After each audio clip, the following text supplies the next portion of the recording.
want you to tell me what else could be done in a sheep shearing shed off-season or in an abandoned one that would generate income to a farm, to a piece of land,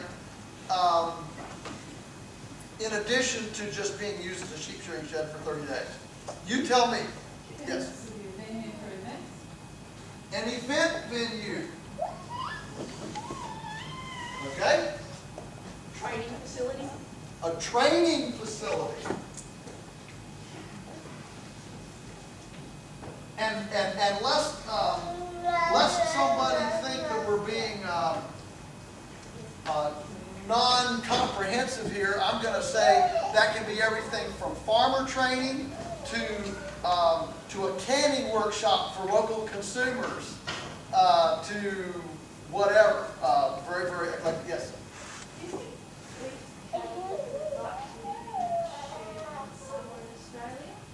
Beef cattle in a shed in the summer in Australia.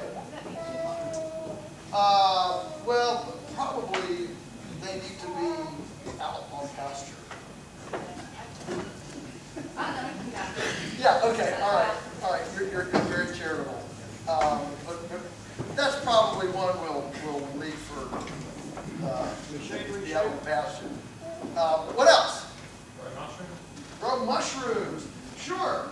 If you know, does anybody know what does anybody not know what a sheep shearing shed is?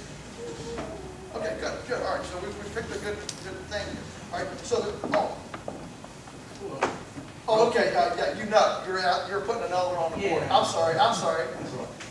I reckon we go back to growing a few pigeons. Growing a few Pigeons. pigeons. Going up there. Pigeons. All that loft space. Yeah. But the mushrooms can grow down in the manure underneath in that cool dark, and that's where you can send your kids to do something. They can go in the mushrooms. Yes, ma'am. Creates its own compost underneath when it's used, so you could use that.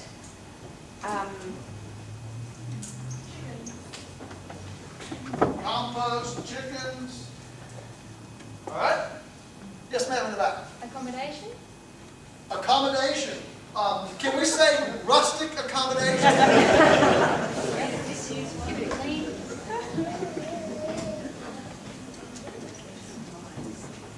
You know, whether this would be woofers, interns, or paying customers that want the most exhilarating experience imaginable. You know, you wouldn't even have to put a bathroom in. They can just go through the slatted floor, you know. It can just be added in a corner. Then you have your red wigglers over there in that corner, and you're all up and running. It's all good. Yes. What else? There were other hands. Yes, ma'am. Drying. Great. Drying. I'm just going to say plants here. You said produce, but I mean this could be herbs, dried flowers, okay, for crafts, produce. Salamis, sure. You might not want to tell the health inspectors about that. But yeah, charcuterie, I'm all over it. Yeah, that's fine. It will be more. It'll have a bigger community of beings to say hi to my internal cousins than in a sterile environment. That's like the good cave-made cheese, you know, you want it to grow. You take Velveeta, you know, and you squirt it out on a table and the stuff sits there for a year. It doesn't do anything. But you get really good cheese, you know, you put it on a table and boy, in a day it looks like it's alive, you know. You sprout legs and walk off that table. That's what we want, you know, so that these things come into our insides and our inside, you know, all of our beings say, hello, cousin, you know, and they communicate. What else? What else can we do with a sheep shearing shed? Yes. Machinery store? Machinery storage, sure. You never have enough machinery storage. Put the lawnmower in there, the weed whacker, you know, the dilatory cousin, whatever. Yeah, just collect water. That can be done whether you're using it or not. Yeah, sure. Water collection. Absolutely. Solar panels? Solar panels. That again can be done even when you're shearing sheep. Yeah, that's called, in permaculture, that's called stacking. Okay? okay? Where you're taking any item and you're trying to see how you can create multi-level uses out of that. That's exactly right, yes. Like a sprouting shed? Sprouting shed, great, great. There's a huge market for sprouts, both to sell for human consumption and to feed to animals. The fodder systems, all that, absolutely. What else? Yes. Brewing shed? Brewing shed, right? Micro brewery. Absolutely, yes. What else?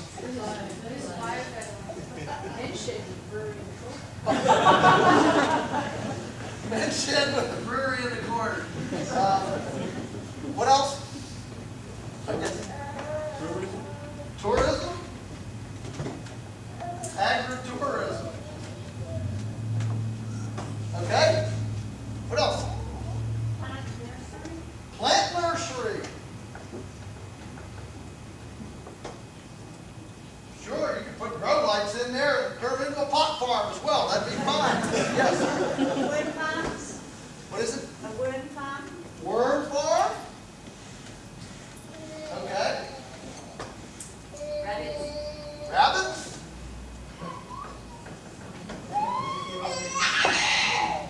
How about Agriculture.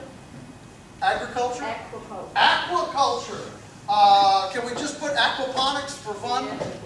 Aquaponics.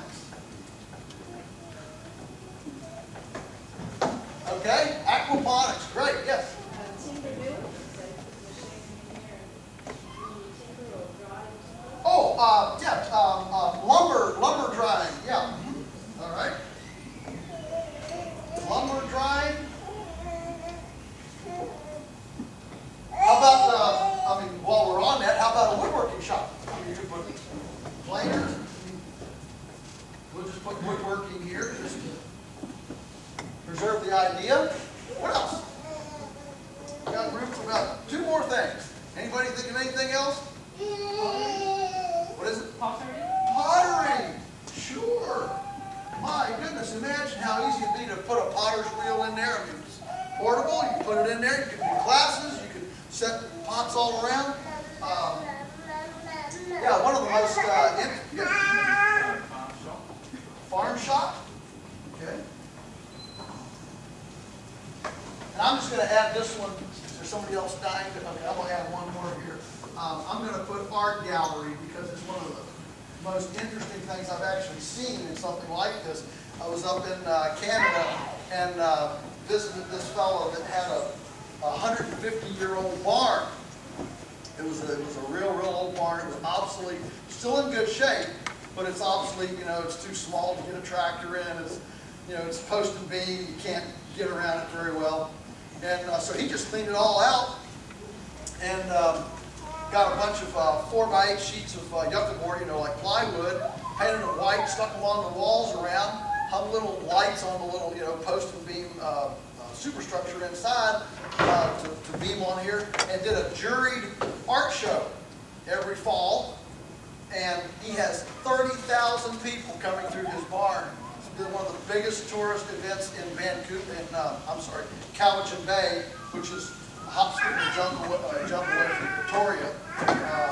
And it's now this huge tourist destination coming to his farm. And what it did was provide a customer stream so that now he concessions all of his farm, his pastured poultry and sheep and beef through concessions to the people who visit, all value added, clear to a you know, like a final restaurant dollar, okay?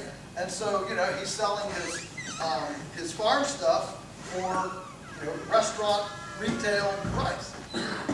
Pretty cool. All right. So wow, that's quite a bunch of stuff. And what's amazing is none of this competes with any of the other things on the farm. It's completely complementary. It doesn't detract from the beef cattle operation, the sheep operation, the pear orchard, the produce garden, none of that. It acts complementary. And that's one of the, you know, there are several big themes that we're going to be dealing with throughout the day, and that's one of them, is that instead of seeing our farms and our infrastructure as single-use, single-purpose infrastructure, we're thinking about stacking complementary uses and additional uses. If you have a tractor, you know, one thing about infrastructure like machinery is that it doesn't, once you own it, once it's on site and you're repairing it and maintaining it and using it, the actual cost of running it another hour is almost negligible. The cost of that thing is making sure that when you turn the key, it starts, right? Once that's done, the actual, you know, fuel going into it is not that big a deal. And so, if we have machinery and equipment, we want to be able to use it more. Notice, when we made this list, would anybody here, if I had asked any one person in the group to tell me what you could do with a, you know, with a sheep shearing shed, would any one of you here have thought of all those things? No, not a one of us. Which shows that there's creativity and there's push through. There's aha in bringing more eyes to the problem. And every time we sit down as a family and we bring in the other staff and team and we're focusing on a problem, including the kids at 5, 6, 7 years old, some of our biggest breakthroughs have come from a child. Okay, they're amazingly able to see what adults can't see, and so we're looking for stacking. The next thing we're looking for is portable infrastructure. Portable infrastructure. What we're trying to do, remember those high capitalization and land costs?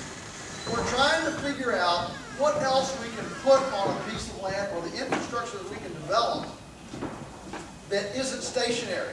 So we can divorce the farm business from the land ownership. Now, I don't think it's wrong to own land. Don't read anything into that. It's okay to own land. What I'm suggesting is you don't have to own land to farm. Any one of these things could become a full-time salaried enterprise on a piece of infrastructure that isn't even owned by the person running it. So our goal at the outset was that we wanted a farm that any young person, related or unrelated, that wanted to stay on the farm could do so with their own generated salary. You know, farm kids grow up coveting the neighbor's land. The only way to expand the beef cattle or the wheat farm or the orchard, the only way to expand it is to gobble up the neighbor's land. But if we start looking at stacking complementary income streams on an existing place, suddenly we can grow the income from the inside out instead of gobbling up the other farm.